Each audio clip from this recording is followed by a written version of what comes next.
my young money millionaire, tougher than Nigerian hair. So, as a little behind the scenes, we've been sat here for like 20 minutes trying to get my microphone to work. Sorry if it sounds bad. How much of that 20 minutes were you preparing for that? Oh, none of it, because I had prepared that when I was writing this. Earlier today? Yeah. So hours you've had that one on lock. Yeah. I knew I was going to do that. Were you a little worried there when it got dodgy with the mic? That you were like, I'm going to have to put this one off for another couple weeks? The bit? Yeah. No. The bit was coming out either way. Oh, the bit was going to happen whenever we recorded next. If it wasn't this episode, it was going to be the next one. Yeah. Yeah. Okay. Well, I'm glad you got it out of your system early. So, yeah, the energy's what it is right now, because it was a stressful situation, y'all. Yeah. If only you guys paid us to make this, I would have a new mic by now. I know. Unfortunately, I'm making do with what I have. It's funny, actually, when we started this channel, we started it with one microphone, a Yeti microphone I got for free at a yard sale. Yeah. Because they weren't sure if it worked anymore, and it did. But it wasn't very cool. It wasn't very good. Yeah. And we've gone through a few of those, and they're not the mic we want them to be. They're not bad. They're not awful. When they work. Exactly. Anyway, but that's taking the shine off of your performance from earlier. Yes. Would you like to... Let's put the curtain back up just so we can... We pulled the curtain down. Let's put the curtain back up. That's right. And welcome everyone to another edition of Ringside. How did that feel with John and Kendra? Oh. Him not doing the intro, getting that attention, gave him indigestion. He is Tinkerbell. If you guys don't clap, he can't fly or whatever. It's the whole reason I went to school for musical theater. Call me Lady Gaga, because I live for the applause. Okay. Hi, I'm John. And I'm Kendra. Yeah. So, over on this happened I think last month, over on Instagram with a different video. Mm-hmm. Where on Instagram we got our first 1 million views on a video. It's very generous.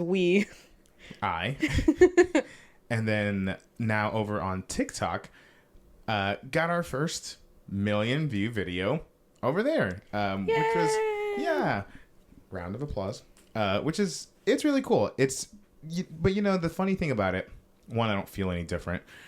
I didn't get any people. Why would you? Recognizing me out in public. When we went to the grocery store today, no one recognized you. Maybe they were just too afraid to talk to me. They were. I'm sure that's it. But what's hang on, I had a power thought. Give me a second. Oh God. It's there. Hang on. I gotta. Oh, I think I know what your thought is. Go ahead. Is it like the uncertain nature of the algorithm and what gets pushed and what doesn't? Yeah. So thank you. We've been on TikTok for a hot minute now, and I will say I've had some videos that have, for our standards, blown up really well. Yeah. But man, it's just, I feel like some videos I'll do like not anything, not crazy think pieces, but like, I'll review stuff and I'll talk about stuff and I'll give my opinion on stuff. And sometimes I think it's a fresh, unique perspective. I try to make it at least. And some things I feel like I put so much thought into, or like when I edit something from the podcast and put it on there to like, get people that attention over there. Yeah, it kind of taps out at the, after a few hundred views. Mm-hmm. And that's fine. At least it's a few more hundred people that have at least heard of us. But this one TikTok that I made, the TikTok that blew up to 1 million views, is a 15-second video that I made while I was at work. I made it on a whim, and now it's 1 million views later, 20-something thousand likes later. Yeah, and it's about Oliver and Company, which is like about Oliver and Company. Not even like a hit. No offense. Like no. Hold on. I've never seen it on account of I'd cry, but it's not like one of the Disney powerhouses. It wasn't like a Lion King take. You know what I No, mean? yeah. I didn't think that the Oliver and Company fandom was rolling that deep. Yeah, they're going hard. They They're going loved hard it. for Oliver and Company. But the thing I found that was also interesting, I think we're all coming out in droves for this video because we're trauma bonding. Yeah, absolutely. All these people in the comments are talking about how sad the beginning of so the video is just me. It's like a slow zoom in, and it's about how I showed Oliver and Company to my students at work, and I completely forgot how the movie starts. How it's super sad. Yeah. So that's all that was. I thought it was funny, but whatever. But now everyone is like, oh yeah, I also forgot. Or yeah, I know it's sad. I named my first cat Oliver for this. This is why I adopt cats. It's like all these stories that I'm like, that's really touching. I'm glad we're all sharing these, but then they're bringing up all these other sad movies. I'm like, Yeah. I haven't thought of those for a reason. Yeah. And yeah, it's just what a crazy time. They put a lot of sad shit in kids' movies back in the day. Kids' They movies. really did. And you brought up a good point that it like teaches empathy and Absolutely. recognizing and being in touch with your emotions at a young age, which is really important so that people don't grow up to be boomers, I guess. Right. Like Truly. can't handle regulating a single emotion. No Right. offense, boomers. Work on that. So it's important, and I get it, but like, I feel like maybe they took it a little too far. Yeah. In some circumstances. Now Oliver and Company is is Disney's take on Oliver Twist. Right. So like, and that story is also sad. But so like, yes, I didn't know that when I was a kid. Right. So the scene in question is, the movie starts with a banger of a song. Mm-hmm. It's Once Upon a Time in New York City, sung by Huey Lewis of Huey Lewis and the News. So the man's a vocal powerhouse, okay? He's singing this sad-ass song. It's a banger, don't get me wrong. But meanwhile, I'm watching this box of kittens in New York City, and everyone's taking a cat one at a time until there's two left. And then one person takes one cat, leaves the other one there by himself. No one takes him. The whole day passes by. Transition. It's storming. It's raining. Oh, God. And he sees a guy walking by. Oliver, our titular Oliver, sees a man walking by. He's trying to get his attention, but by leaning on the box, he gets it stuck under a drain pipe that floods the box with water. The box breaks. He almost gets caught and slips in a sewage drain. Gets out. Tries to make it to safety somewhere. And these dogs start chasing him, trying to eat him. Until he makes his way to a construction site where he sleeps on the tire of like an 18-wheeler. I've never seen this movie. And meanwhile, you have Huey Lewis in the fucking background. So Oliver, don't be scared. Oh, no. No tomorrow or though yesterday, no one cared. No. And it's like, don't remind him of that. That's so fucking sad. what the fuck? And then, I'm just, because I know you're not going to watch it. No. Not even a full 10 minutes later, after this, if you can make it past the first 5 minutes of this movie, I promise you're in for a really good time. You get, to me, an iconic number. You meet Dodger, voiced by Billy fucking Joel. Okay. He's cool. He's got a little red bandana on. He wears sunglasses. That's pretty cool. Is pretty he cool. a cat or a dog? He's a dog. Hell yeah. And he enlists Oliver's help. I don't think his name is Oliver yet, because I think he gets named Oliver when he meets the little girl. But anyway, he enlists Oliver's help. He's like, we're going to go get those hot dogs. We're going to go steal those hot dogs. And Oliver has a little New York accent. Hell yeah. He's like, when are we going to get those hot dogs? Oh, no. So they devise a plan, which is just Dodger scaring the shit out of Oliver and chasing him around this hot dog vendor. Oh, to create okay. They steal hot dogs. They sing. Then he sings, Why Should I Worry? This one I know. Because of you. Banger. Never heard that song before you. That's a shame. So, like, you get all this. You get Cheryl Lee Ralph voiced another dog who I don't think she sang the song though. I saw on the soundtrack her song was attributed to Ruth Pointer of the Pointer Sisters. Right. That's crazy. Huey Lewis, Billy Joel, Ruth Pointer, and then you get the big Broadway number sung by Bette Midler. Oh my God. As Georgette. I'm telling you, if you make it past the first 5 minutes, yeah, it's a really great time. And I wouldn't get past the first 5 minutes. Unfortunate. That is so unfortunate, isn't it? It's just like when I tell you, I don't think of that scene, and now I know why. I completely forgot about it. Yeah, you're thinking. And I only remembered it because I put it on. We had like some big event in school, and the kids had to eat lunch in my classroom, and I was like, "Oh, I need something to watch." We've already watched the Goofy movie, which is like my go-to. Yeah.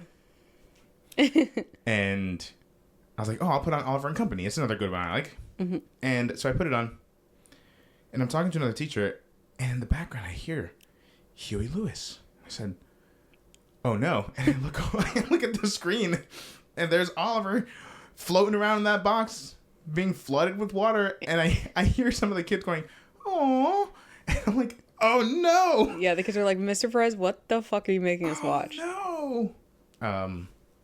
But they seem to really be enjoying it. They love Georgette's number, so I mean, listen. But hey, listen, the world is tough. Yeah. And some of those kids live in a tough world. Yeah. So I think all of them.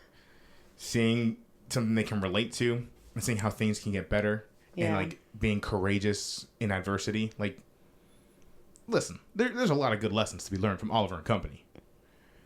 And a lot of those traumatic ass movies. Yeah. It's just a shame I'm never going to watch them because they seem so sad. We got a lot of people in the comments of that video sharing other movies. Some I've seen, some I haven't. Yeah. Like, I've never seen Oliver and Company. You mentioned The Fox and the Hound, another film I'll never watch. Apparently that whole one is traumatic. I don't want to get you started too much on The Fox and the Hound. No. The Fox and the Hound fucked me up so bad. I started getting teary-eyed just explaining to Kendra what this movie was. Yeah. For me, this moment, because he's getting I'm already getting misty. He's getting it a little bit. Brother Bear is another common one that people are like, that really fucked me up. And again, that's another one that you've told me about. I've never seen it. I've either never seen these movies or I've seen them and then have blocked them immediately. I was like, never going to think about that one again.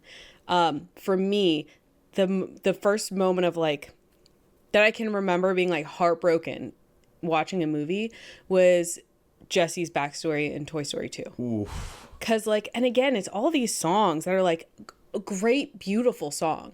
So fucking sad. Yeah. And like, yeah, so that was my version of that moment where I'm like, oh, the world's actually fucked and shitty. Cool. I'm 6. Right. And the world sucks. Ow. But yeah, so very interesting vibe.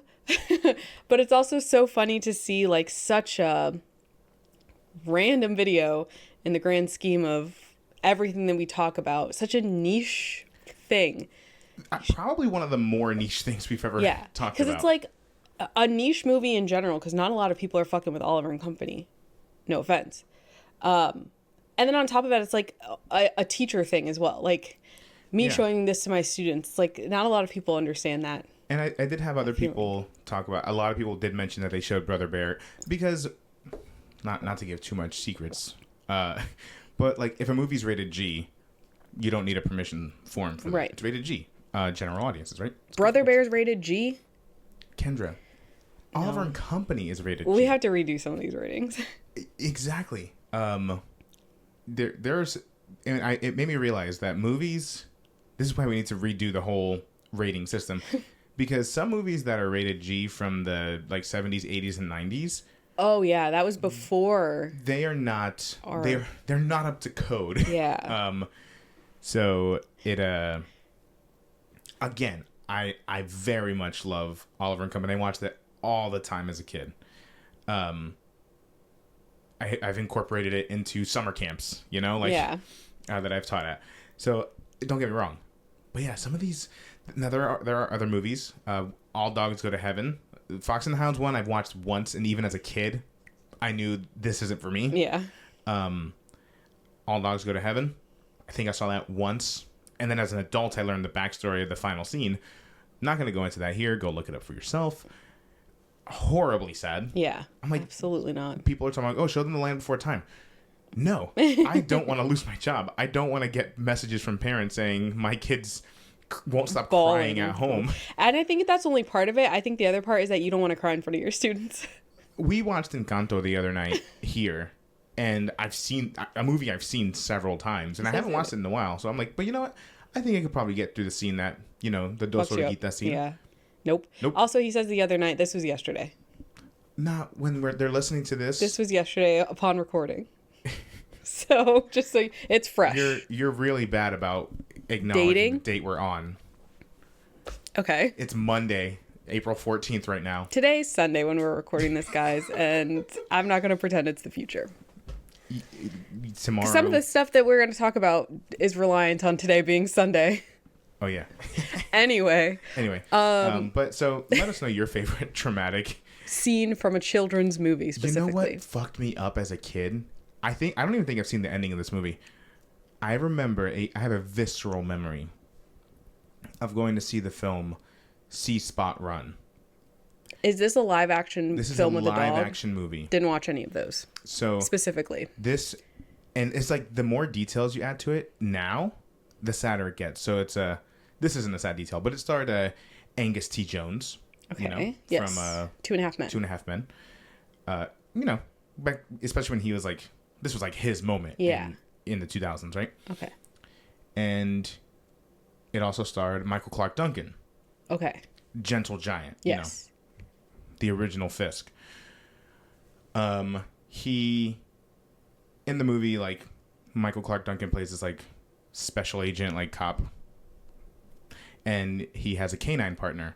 And it's like this. What? They're like kind of slobbery dogs.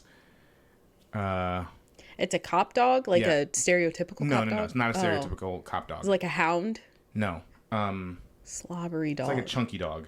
Chunky slobbery dog. Hang on. Not a hound. Bulldog? I think maybe a bulldog. Oh no. God. No, maybe he is a hound. Hang on. I just haven't. This is how long it's been, because I didn't remember what kind of dog it was. It's not a bulldog. A bull mastiff. Okay, not a bulldog, no. but kind of a slobbery-ish dog. Yes. So this big dog for this big man. Yeah. And they were like partners, FBI partners or something like that. This dog gets lost somehow. Plot. Angus T. Jones adopts this dog, and this dog is like quirky because he doesn't act like a dog. He acts like a fucking cop. Yeah. This dog's not a dog. He's a cop. Anyway, so this whole movie happens. There's like, you know, some criminals who do whatever. Mm-hmm. By the end of the movie, or from what I remember of the end of the movie, Michael Clark Duncan is finally reunited with this dog, and this dog basically has to make a choice. Yeah. Who are you going to go with? And Michael Clark Duncan, being the fantastic, phenomenal actor he is, his face screams heartbreak. And he's like calling his dog over. He's happy to see him. And the dog doesn't go to him. The dog goes to the kid. Yeah, that's a good dog. My young self could not fathom why this dog who was lost from his person would choose some random kid. Wouldn't go back to him. Yeah. And I cried so hard in the middle of this movie theater that my mom had to take me out. You're crying now. I'm teary-eyed now. Because I can just see Michael Clark Duncan's face. He's such a sweet man. He's like, what the fuck? So, yeah. Dog didn't want to be a cop. Dog said, other dogs don't have jobs? What the fuck? I don't want to be a cop. No, if I remember correctly, I do think that they're like, he still gets to like visit him or something. I don't know. I would hope so. But like, oof, that one was rough. Yeah, that sounds rough. See, and rough like a dog. I wouldn't. Rough, I would never. No, live action movies with dogs. No, nope. Skip them all. Yeah, people were saying Homeward Bound, and I'm like, no Homeward Bound, no Old Yeller, no Where the Red Fern Grows. I don't want them. I don't want them. Or that one like, what was that? A Dog's Tale. No. Or Marley and Me. Marley and Me. That's the one. That was the one that fucked everyone up. No. Hey guys, good rule of thumb, if there's a dog in it, don't watch. Don't fucking watch. Don't fucking watch it. Don't fucking watch it. I Am Legend? Are you kidding me? Oh yeah, me? that's the one I'm thinking of. Yeah, I Am Legend? Yeah. Absolutely the fuck not. And he's singing Three Little Birds while he has his dog? A movie I've seen once for that reason. Anyway, not to be traumatic for the first 20 minutes of this recording. But hey, I apologize. Going back to another movie I like to show, and movie we're representing right now. Mm-hmm. Let's talk a little Disney. Let's get a little happy here, okay? And on the happier side of things. Yeah. So we recently watched the Not Just a Goof documentary, and it's a new documentary to commemorate the 30th anniversary of a Goofy movie. Yeah. And very bizarre. Lots of classics have 30th anniversaries this year. But the big two are a Goofy movie. Yeah. Toy Story. Yeah. And third one, me. Oh. Cool to be left out.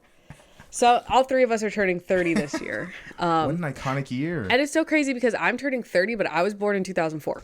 How does that work? How does that work? How does that one work out? Anyway. So yeah, we saw the document. I would love to see a documentary not produced by Disney about a lot of different Disney projects, actually. Yeah. But Goofy movie is really interesting, and Emperor's New Groove. Yeah. But sticking with the Goofy movie, there were two things. If you haven't seen the documentary, I would highly recommend it. It was very informative. If you're a Goofy movie fan, especially. Absolutely. Yeah. And it was just cool to see, like, the director of the film just happened to keep all of this behind the scenes footage for 30 years that no one's seen before. Yeah. So they put a lot of that into the documentary. And it was really interesting also from like a filmmaking perspective, because like the way that this movie came to be is unlike any movie's journey that I've heard before. Like all the changes that happened, outsourcing to like France to draw the animations back when they were still hand drawn. Like that's such a manual process to move overseas. It was crazy. There are two things in particular that I love that they touched on because they're very important to me. Yeah. Number one, Dr. Looney's Remedy. Thank you. Fuck. I've been talking about Dr. Looney's Remedy, the song that plays before the Goofy movie. Since I've met you. For a decade at least, because nobody remembers it. It was such a big hit in my household. Me and my brother and my sister, we love Dr. Looney's Remedy. No one knows what the fuck I'm ever talking about. It's so good. It's on YouTube. If you want to look it up separately, we would sometimes put it in the VHS just to watch that and then turn it off. Like we had other stuff to do, but we have 5 minutes for Dr. Looney's Remedy. Anyway, so glad that they touched on that, and also glad, even though it was kind of a short part of the documentary, because in the grand scheme, it's like it has nothing to do with how the movie was made, but they touched on how important the movie, but also Goofy and Max and Powerline are to the Black community. Yeah. Like we found such connection in those characters. And like if you look on TikTok, YouTube, you could see people dapping up Goofy and stuff because it's just like innate. We know like right. That one's one of ours. So I'm glad that they touched on that. And also they mentioned like, you know, it was kind of a shock to them that the Black community took to it so passionately. Yeah. And they mentioned like we didn't set out with that in mind. We just kind of made something of the times, which one is a very strong but maybe unintentional commentary of how important Black culture was and is today. Right. And two, I forgot my second point. Oh, well. Happens to the best of us. Happens to the best of us. I'm sure it'll come back. It'll come back. No, I completely, well, Dr. Looney's Remedy. Looney Tune, whatever. I am one of the people, I think I must have just fast forwarded through it every time to get to the meat and potatoes of this VHS. But yeah, I did. So good. I just did not. You know, I'm wondering if maybe I had like a VHS that was maybe later produced. I don't know. What do you mean? Like they cut out Dr. Looney's? Maybe they cut out Dr. I don't think so. Looney's. Because here's the thing. I remember watching Goof Troop at the end of the VHS. And I don't remember that at all. So, but anyway. So I also love that they touched on a lot of different things. But one of the big ones being, yeah, it was a small portion of it, but talking about how much it meant to the Black community, because you see all these think pieces and just all this, representation, and but something that stuck out to me, and that you and I, because we were talking about this not too long ago, about how, I've seen a lot of movies that you haven't seen, but that was one that we'd both like grown up watching all the time. And this documentary pointed out that because the movie was such a box office bomb, they put it to video ASAP. They had it on sale for discounted rates just to try and get anything back for it. So it didn't cost as much as your Little Mermaids or your Beauty and the Beast or your Lion Kings on the shelf. So I'm like, that's probably why our families got them, because we both grew up not having a lot. So it was probably like a low income family hit, and that just happens to be people of color. Truly. But yeah, it's one of those, like, I love hearing all the stories about how they wanted to take this character who was just known for one type of thing and like explore all this emotional depth and create this like real story, just something totally unlike. Because I mean, you have your fantastical, and don't get me wrong, I love The Little Mermaid, I love The Lion King, I love Beauty and the Beast, but yeah, all of those. I mean, Lion King is like derived from Shakespeare. Beauty and the Beast is literature. Like, this was just such a unique. We grounded. We could see like our families, or we could see ourselves in what's happening. Yeah. And I'm also just a sucker for a father-son story. I'm not going to get into that though. But it was really, really cool. I loved seeing, one of my favorite parts was seeing the archival footage of how they choreographed and shot the power line stuff. Just that alone. Yeah, it was really, really good. And yeah, it just, I don't know, it makes me love the movie even more. Like, yeah. It's already one of my favorite movies, so. Yeah, it was really cool to see. I wish they had interviewed Tevin Campbell. Yeah. It was kind of strange that he wasn't. Well, they had the footage of him talking about it. When he was like a little baby. Oh my gosh, did they mention how old he was? He looked like a child. I mean, they might have, but I didn't clock it. Anyway, and also crazy to hear him singing it live, like no backtrack, no music or anything behind him. It's exactly like if you told me they put in no production to his voice, and just put everything else behind him, I would believe you. It sounds the exact same. It's crazy how beautiful. You said his voice was very clear. Yeah, it's crazy how clear his voice was. Yeah. But yeah, just going off what you said, final thoughts, I guess, of Goofy movie.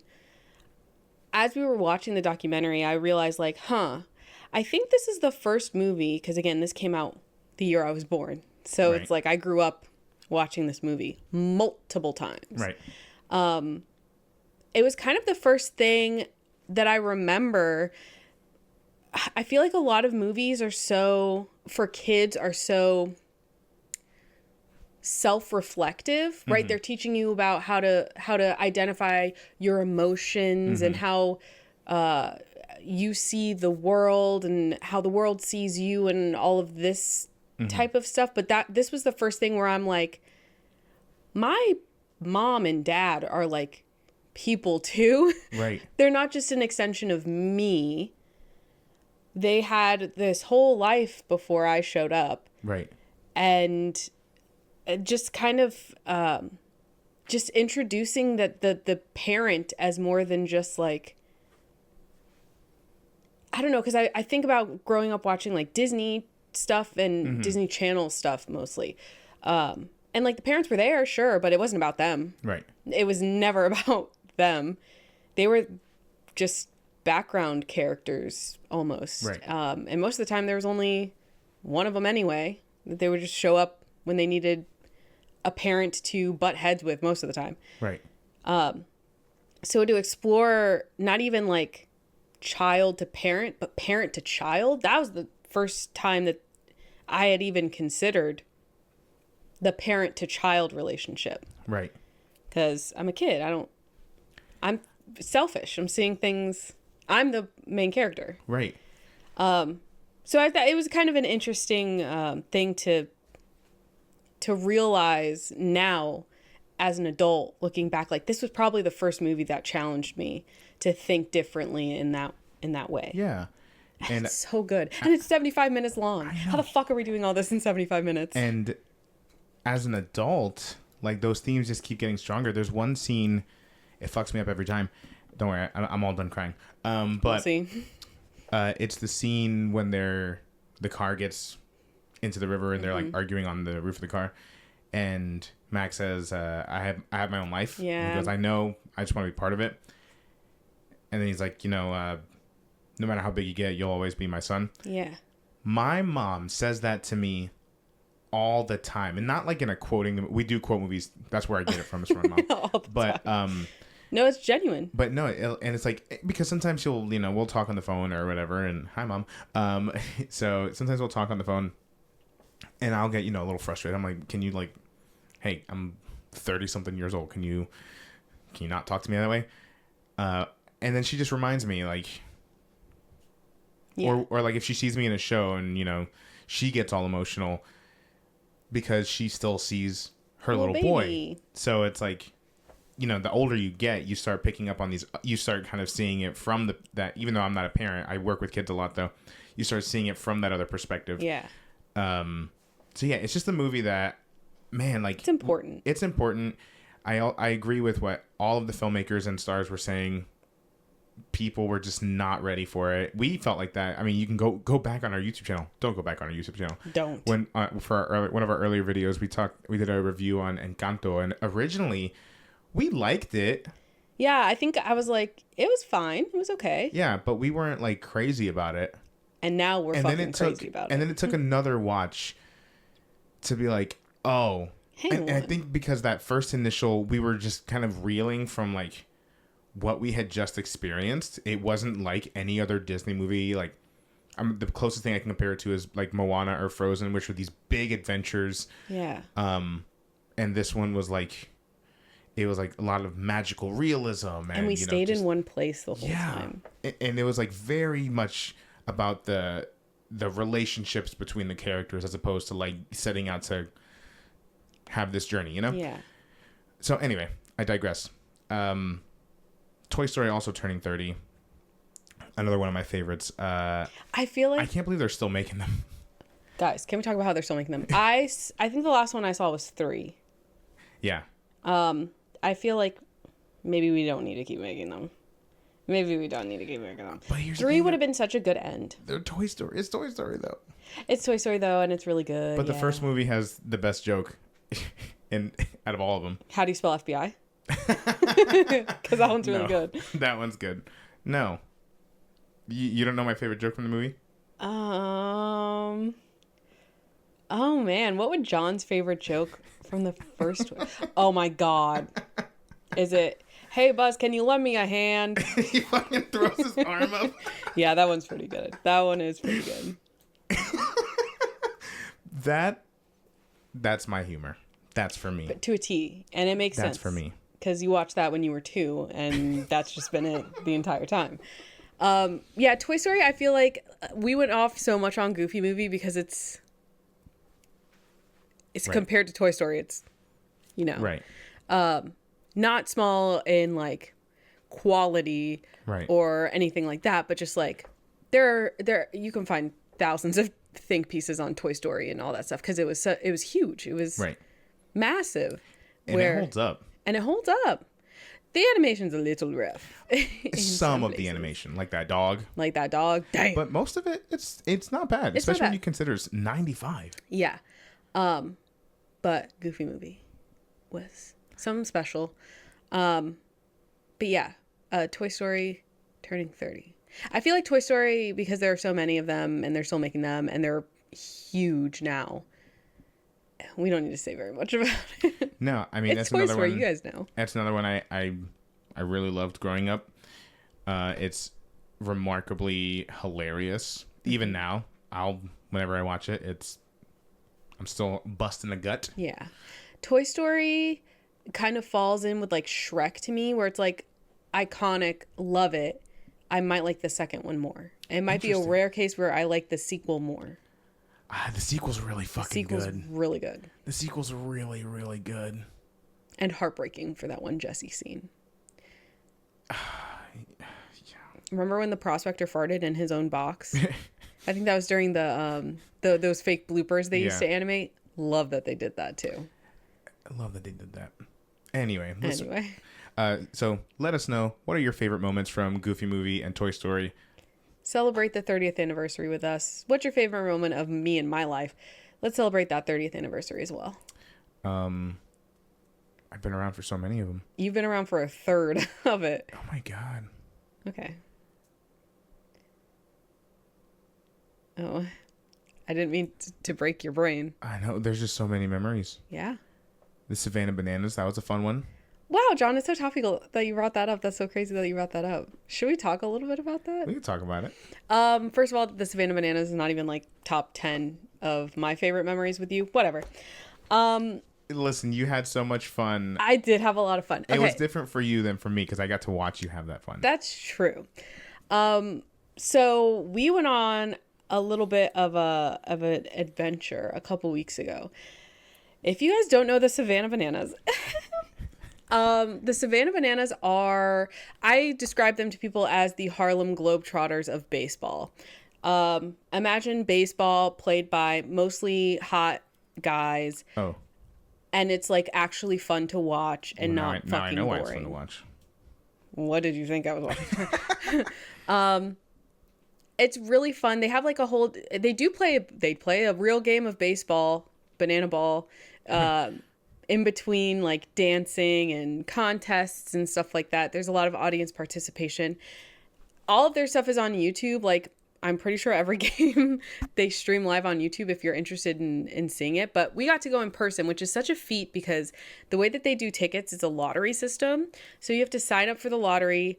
I signed up, John signed up, my sister signed up, my mom signed up. Out of those 4 people, I was the only person to get picked for the lottery. That's how fucking competitive it was. They were originally supposed to play at Tropicana Field in St. Petersburg. That's where the Tampa Bay Rays played. I don't know where we're standing on that right now. I don't know. But an MLB baseball stadium. Yeah. Big stadium. Well, the roof got ripped off. Yeah, there was a little hurricane during, what was that, Helene? Yeah. A hurricane ripped the roof of it off, and it's taking them forever to replace it. So they had to move. So where do they move? Well, they moved to Raymond James Stadium in Tampa. That's where the fucking Bucks play. And that's where WrestleMania was. That's where WrestleMania was. That's where Beyonce performed. Yeah. Which is the most important of them all. An NFL stadium, and they fucking sold it out. Yeah, they did. Sold out 65,000 motherfuckers out there to see the Bananas. And I was the only person to win that lottery. Yeah. That's crazy. And the tickets, the most expensive tickets are $60. Yeah. I love the Savannah Bananas. It's either 60 or 40. Like, no one else is doing that. Anyway. Right. I digress. As you guys may or may not know, I'm an extremely anxious person. I have OCD, which means that when I'm anxious about something, it's all I can think about on repeat for days, weeks, months, years, and centuries. So, but I was calm, cool, and collected going into the Savannah Bananas because I was just so excited to be there. I've been watching the Savannah Bananas for like a couple years now. Yeah. On and off, more so recently. I try to watch the live streams whenever I see them pop up on YouTube. I know all their bits. Yeah. The audience participation, I'm like all for it. So yeah, we got to go see them live. Me, you, my sister, my brother-in-law, and my little brother. I definitely had the most fun out of everyone there. But it was a really good time. I wasn't sure how they were going to do audience participation in an NFL stadium. We were in the Yeah. 300s in the nosebleeds. So I was like, surely they're not coming up here. They went up No, there. They went up there. They did their fucking thing. Yeah, and there's so many elements of the Savannah Bananas. There are the Nanas, which are, what? There's a boy behind you. Oh my God. Yeah, he's just standing there. They're the Nanas, who are a dance troupe of grandmothers. There are the Man Nanas, which is a dance troupe of big burly men. Dad bod cheerleaders. Dad bod cheerleaders. There's the Banana Band. Can you guys see him? Hello? What do you think of the Savannah Bananas? Stop scratching at it. Stop biting it. I got this from an elderly person's garage sale, so it smells like elderly people. Yeah, so there's just like so much going on. It's like almost borderline overwhelming how much is going on. But it was really cool to see them in person. If you ever get the chance to sign up for one of their lotteries or go to a game, you will not be bored. Yeah. It is such a fun time. It's the perfect vehicle for like drinks and food and just watch the show being done. It's also a really cool combination of sports and art because again, they're bless you. They're performers. They're performing. They're acting. They're dancing. Some of them are singing. You can't really. It really is a great time. Yeah. I had a lot of fun. And I mean, I like the Savannah Bananas a lot. Don't get me wrong, but I know, but even for, I'm more of a casual viewer, enjoyer, right? But I had an awesome time watching them do all their stuff, and yeah, I was surprised of how engaging they were. They really made use of all that as space. Many sections as they could. They used as much. They used that field to the detriment of whether or not they had to run up and down that fucking field. We had a crazy left outfield because it was fucking 50 yards. Right.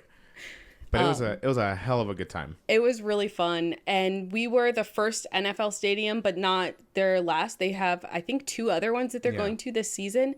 Their season is ongoing. And again, all of their stuff is on YouTube. They stream it for free. You kind of can't beat that. I feel like they're really, truly like of the people with $40 tickets to the games if you get into the lottery. And just everything is so available. Everyone that was working, like the merch and stuff, super nice. They do kids camps. If you were in Savannah, Georgia, that's where they are. They do kids camps over the summer. So I'm gonna make this offer to the Savannah Bananas. Oh. The next time y'all are in or around Florida, I can do a couple things for you. Oh. Okay? I can sing the national anthem for you. It's true. Or we can get into some musical stuff. I'm happy to do some Les Mis and make it bananified. You know how they just did what was her name? Princess Potassia? Princess Potassia. Yes. I can be something like that. Okay? I can be the party animal. All right? There already is one. He's a monkey. I could be the party bear. I don't know. Well, the party cub, more like. I'm a bear. Okay. John keeps saying he's a bear. If there's anybody versed in the community who can give us an accurate assignment of John, please let us know. Is he a bear? Is he an otter? A bear? Anyway, but if we want to get in, listen, I'm just saying I'm available. We can make something happen. Okay. We're available. I don't want to meet a single one of them. They'll frighten me. You can meet the guy in the shiny suit. Yeah, he seems fine, I guess. Yeah. He definitely seems like a theater kid. So I'll meet Princess Potassia. So I'm just saying, let me know. I'd love to be involved. And I'd love to watch from the sidelines. If John can sing the national anthem and I can sit in the dugout. If I can sit in the dugout, you go up to bat. If I could bat, maybe just once. But then the whole gimmick is that I'm ass at it. Like I can't hit a ball with a bat. John Cena struck out. Well, was he pitching or he was hitting? He's hitting. Damn. Anyway. But yeah, so that was so much fun, and I hope that we get to go again one day. I'd love to see them in Savannah. Yeah. One day, but me too. I'd love to go to Savannah. Anywho, yeah, that's just some of the stuff we've been up to in our unintended hiatus. I've also just been very busy myself. So I went to the dentist for the first time in 10 that's years. true. Again, because I'm so anxious. So I'm on my dental journey, guys. Your boy Johnny P has been he's been booked and blessed recently. Booked a few gigs, ongoing. So we'll see. We'll see how that continues to go. It's been fun to get back into the performance side of my life.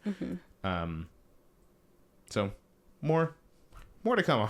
Yeah, we haven't just been dicking around over here with our thumbs up our asses. Yeah, I know, but well, speak for yourself.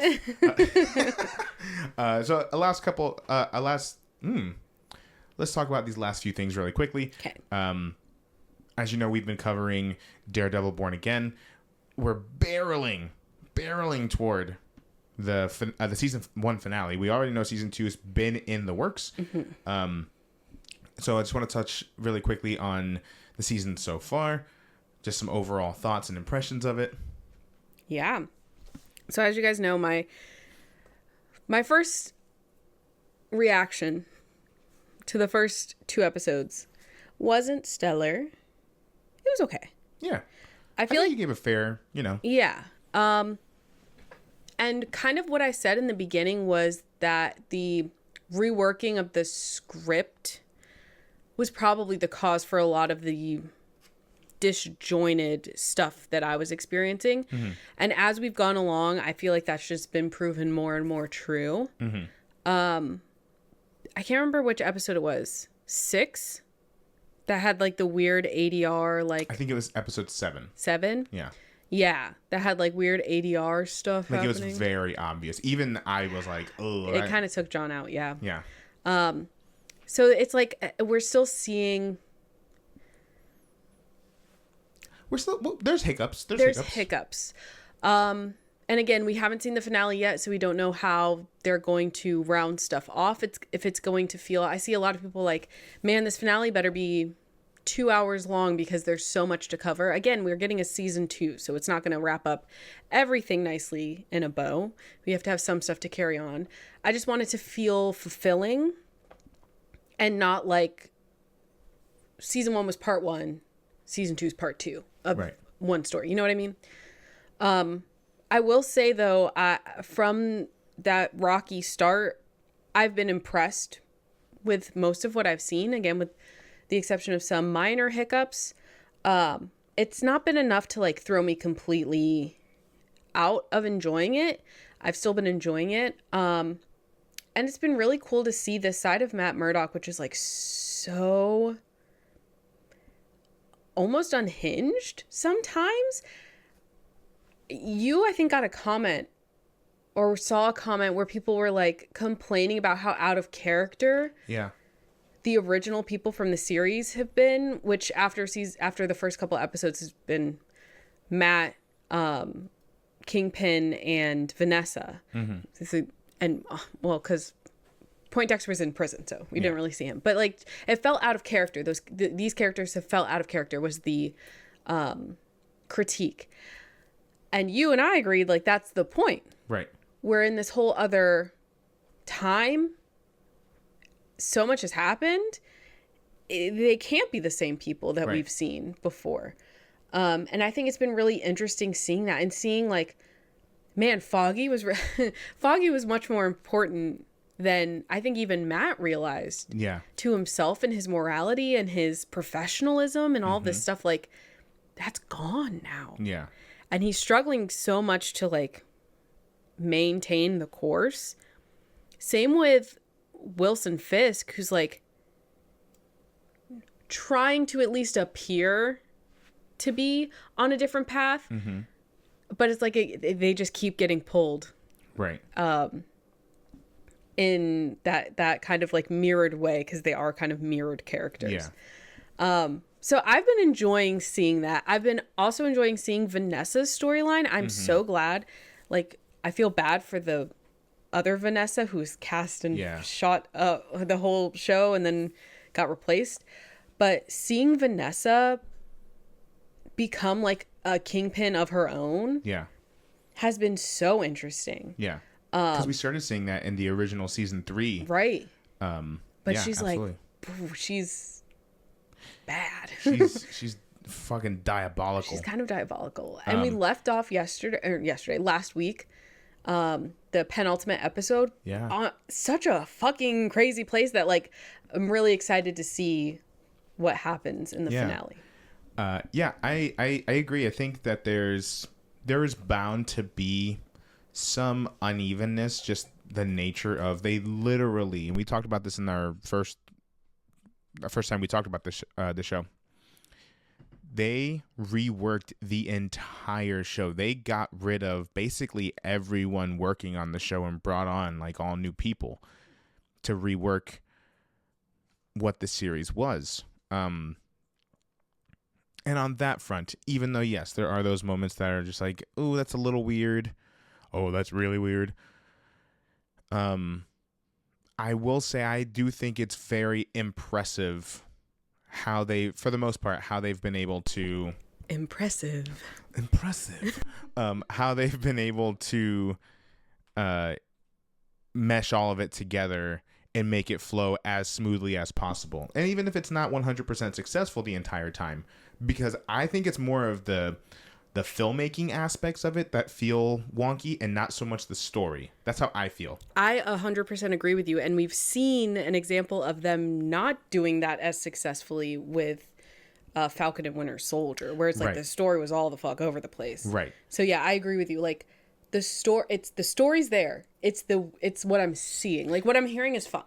What I'm seeing is because I'm pretty sure, I could be making this up, so please correct me if I'm wrong. I'm asking you to correct me if I'm wrong. I'm pretty sure there's a shot in that 7th episode of when Wilson and when Fisk and Vanessa are talking to each other. I'm pretty sure when there's a shot on Fisk, the other actress is still in the shot. The original Born Again Vanessa. Is it when they were talking with the guy in the cage? No, I think this is when they were talking in their bedroom. Like they left in a shot with the original Vanessa? I don't think they showed her face. I think it was off to the side. But I'm like, maybe. I wouldn't be surprised. Yeah. Again, I could just be making that up. I'm not intentionally, but anyway. But yeah, on that front, I do think that that's where most of the issues come in for me. I have enjoyed the hell out of the story. I've enjoyed the mirrored paths that these two characters are on. It really feels like Matt and Fisk are both leads of the show. Yeah. And I don't know. To me, it's just such an interesting story of like, can you fight your nature? Like, can you really go against that? And it's looking like no. I also thought I really, some of my favorite episodes were those kind of filler episodes. I love that we saw Yusuf Khan. Yeah. Back in the cool. MCU. I like that episode. I know some people didn't. Were just confused that it was there. But here's the thing. And you mentioned it a little while ago. I'm sick of this notion, with TV specifically, that every fucking season has to be this perfectly executed, thought out story of like, that's not how TV works. That's how movies work. Yeah, I'm a proponent of like, I love a 22 episode sitcom. Right. I'll watch 22 episodes of a sitcom. Ooh. And half of them are filler, and I'm having a great time. Right. I struggle more with this type of format. Like, 9 episodes?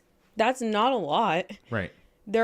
Some are an hour, some are 45 minutes. I get that that's a lot of time if you're comparing it to like a movie. Right. But like, I feel like that's not a lot of time. It feels like a very British way of doing things. No offense. But like British seasons are like, goddamn, 6 episodes. British Sherlock, 3 episodes. Granted, they were an hour and a half each. But like 3 episodes in a season is crazy. Right. I like more. Give me more. 12 even. Well, people bitched about it when the old Netflix show was 13 episodes. That sounds perfect. 13 hour-long episodes. Let's get it back. I shouldn't be able to watch a weekly episodic show in 2 months. But people did this with The Acolyte, complaining that, the story is da-da-da, and how are we going to wrap all this up? It's a fucking show. It's meant to go span seasons. It's fine. Let them do their thing. Sorry. So yes, obviously I want them to like I want a good season finale, but I don't need it to be like this chapter's over and we're starting a new chapter. We just did that. This is the new chapter. Like, this is the new chapter. So I do think it'll probably be more akin to a, not entirely a part 1, part 2 thing, but I think we'll see more of what we're seeing now carry over into season 2. And shit's starting to get crazy because now at least Wilson Fisk was pretending to like give a shit about people at the beginning, but now he's not. He's got his horrid task force and you know, like, I don't know. So I do think we're gonna see shit hit the fan in season 2, and I'm excited, and we'll talk more about this once we see the finale, but I'm excited at the idea that in season 2 they've got their team, they've got their story. I think we're gonna be in for something really special. I agree. Yeah, so those are some thoughts on Daredevil Born Again. We got Last of Us season 2 premiering as of this recording tonight. So excited we'll be covering that. I know Kendra's really it's like part not sure of me, if she wants to watch it. Part of me doesn't want to watch it. Part of me knows that I need to watch it. I watched all of the first season. Made me sad. Right. made me cry. And here's the thing, I know what's going to happen this season. I know what's going to happen. I don't think what you're thinking is going to happen this season. You don't think it's going to happen? I think they're stretching it out. I think it's going to happen this season. I think a certain someone's really busy, and maybe it should happen this season. But I don't want to watch it, but I will end up watching it. So we'll talk about it, and I'll be pissed about it. And hey, I know we didn't talk any WWE this time around, but that's because, guys, we have a lot of WWE content coming your way. Next weekend, we will be doing our pre-preview for WrestleMania. Whee! Yeah, we're excited for WrestleMania, regardless of... Listen, it's WrestleMania. It's WrestleMania. There's so much shit in the world. Let us be happy about WrestleMania. Let us be happy. I'm just happy it's WrestleMania. I don't care if every WrestleMania is WrestleMania 40 stakes or not. That's what made WrestleMania 40 so special. That's what made WrestleMania 39 so special. I don't always need that. I got John Cena. I got Roman Reigns. I got Seth Rollins. I got CM Punk. Okay, like, we have all this stuff happening. Like, yeah, it's very much let's let the good outweigh the bad. If you can even, like, if you're on the fence, if you're one of those people who are like, this is gonna be bad, let the good outweigh the bad. Don't focus on the bad. I don't care how I got there. I got Rhea Ripley, Io Sky, and Bianca Belair in a triple threat. Yeah. I'm concerned why people are booing. They did not give me a Shakespearean story to get there. I don't fucking care. Another thing, I think this is a common theme throughout a lot of what we've been talking about today. Like with Daredevil, WrestleMania, wrestling storylines in general. I think patience is the key. Patience, paciencia. I think we need to be patient. There's a lot of things that WWE does that I'm like, that's stupid. Hey, that's stupid. Tony Hinchcliffe, fuck Why off. is he Don't like that there? he's there. But I'm willing to let them simmer on a story, and I will determine at the end whether or not it was good. And we can take it past WrestleMania. Anyway, so next weekend, we will be doing our pre-preview live stream. You can catch us on Twitch. You can catch us on TikTok. So be sure you're tuned in for that. Make sure you're following us on all those places to be notified when we're live. We'll also be covering the aftermath of WrestleMania on our next episode of Ringside, I'm sure. Okay, so our pre-preview episode will most likely be the morning of the 19th, WrestleMania Day 1. We'll talk about both WrestleMania nights. So it might be a bit of a jam-packed pre-preview. Make sure you're there. Make sure you bring a coffee. Because, we'll need to run through things pretty quickly just because someone's booked and busy over there. Yeah, someone's a little busy. This was a little boy. A little busy boy. I was going to say, when is the TikTok ban maybe happening? You know? As long as TikTok is there, we'll be there. That's right. And we'll be streaming live on the 19th, the morning of, to talk all things WrestleMania. TikTok's not there. Don't worry. We stream live on Twitch too. That's right. If you want to open up 2 windows, If you want to be on your phone and your computer at the same time, you can open us up on Twitch and TikTok That would help us. simultaneously. So yeah, make sure you tune in there. Like I said, follow us on all socials. That way you can find out when Be we go abreast live. of the time. I dare say, be abreast of the time. Oh my God. All right. Anyway, that about wraps it up for us here today at Ringside. Thank you so much for listening. I'll say it one more time. Go ahead and follow us on all the socials. You never know when any of them are going to be stripped out of our hands. Yes. So make sure you're following us everywhere. You can stream this podcast on Spotify, Apple Podcasts, YouTube, wherever you stream your podcasts from. Yes. Make sure you're subscribed on YouTube. All that jazz. Yes. And we will see you on the flip side. On the flippity flop. All right. Bye, everybody. Peace.